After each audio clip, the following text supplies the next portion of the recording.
Conservative new media viewers and MMA fans all around the world, what is up? It's me, John DeVillo, the four-time national champion. Hey, we are still talking, and the MMA expert, in my opinion. First of all, my personal opinion, only not alleged. In fact, like I said, personal, all for entertainment purposes. Only please check the disclaimers. Here's the deal. We're talking MMA. We're talking women's MMA. And we're talking about champion, Strikeforce champion, Ronda Rousey, bantamweight champion, and Cris Cyborg. Okay? Now, people are talking about a super fight. JDV, who do you think's going to win? JDV, I want to see this fight. JDV, what's going on? Here's what's up. I've talked about before my impression of that fight. You know, all the sort of X factors aside, weight classes, you know, condition, this and that, whatever, you know, training, how much better Ronda's going to get, she's new.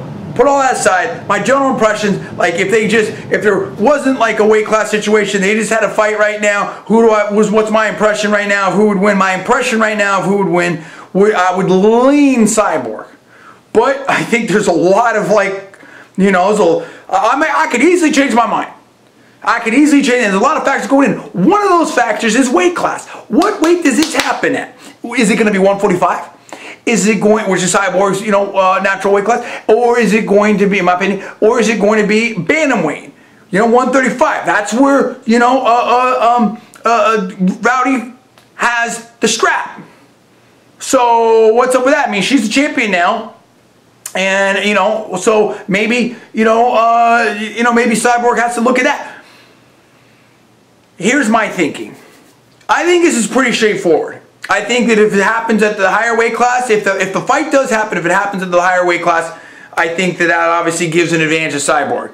And I don't think that's lost on Ronda, you know, because again, you know, so much of her game is built upon, you know, using the technique to get the leverage advantages and stuff like that to be able to overpower her opponent for the armbar. If someone can basically, if someone has enough strength to stop the takedown or to defeat the leverage advantages and stuff like that that her superior technique gives her, you know, Rowdy might be in tremendous problems then. Vice versa, with Cyborg, you know, maybe that's just too hard of a cut for Cyborg to go down to 135. Maybe Cyborg doesn't have her physical power and stuff like that at 135, making that cut. So, you know, advantage there, you would think, would go to Ronda Rousey. I think that's the sort of straightforward thinking on it, and I think there's a whole bunch of reasons to believe that is correct. I will caution you, though, in my personal opinion, that may not play out.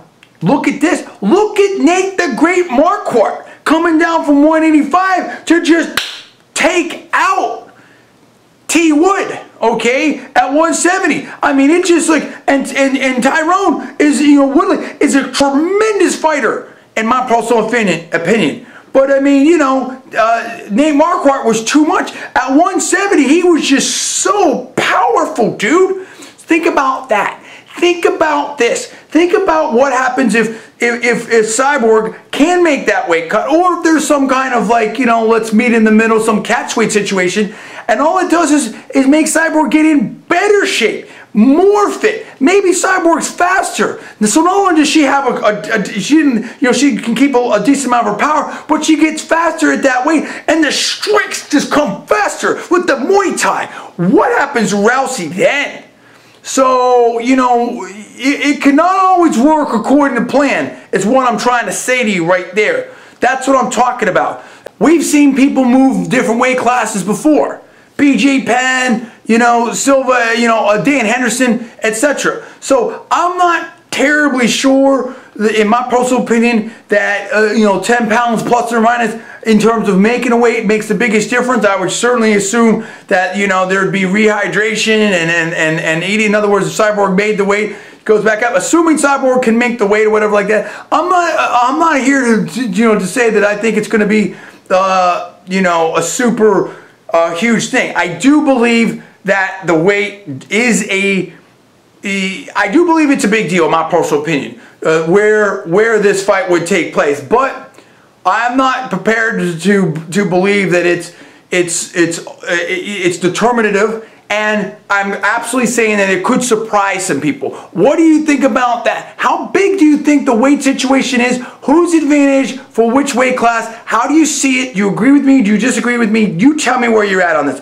Give me the comments below. Please subscribe above. I'm John D. Below, the 4-time national champion and the MMA expert. You're watching Conservative New Media. Please rate this video up. Also, please post it to your social networking sites. Thanks so much for watching. We'll see you next time.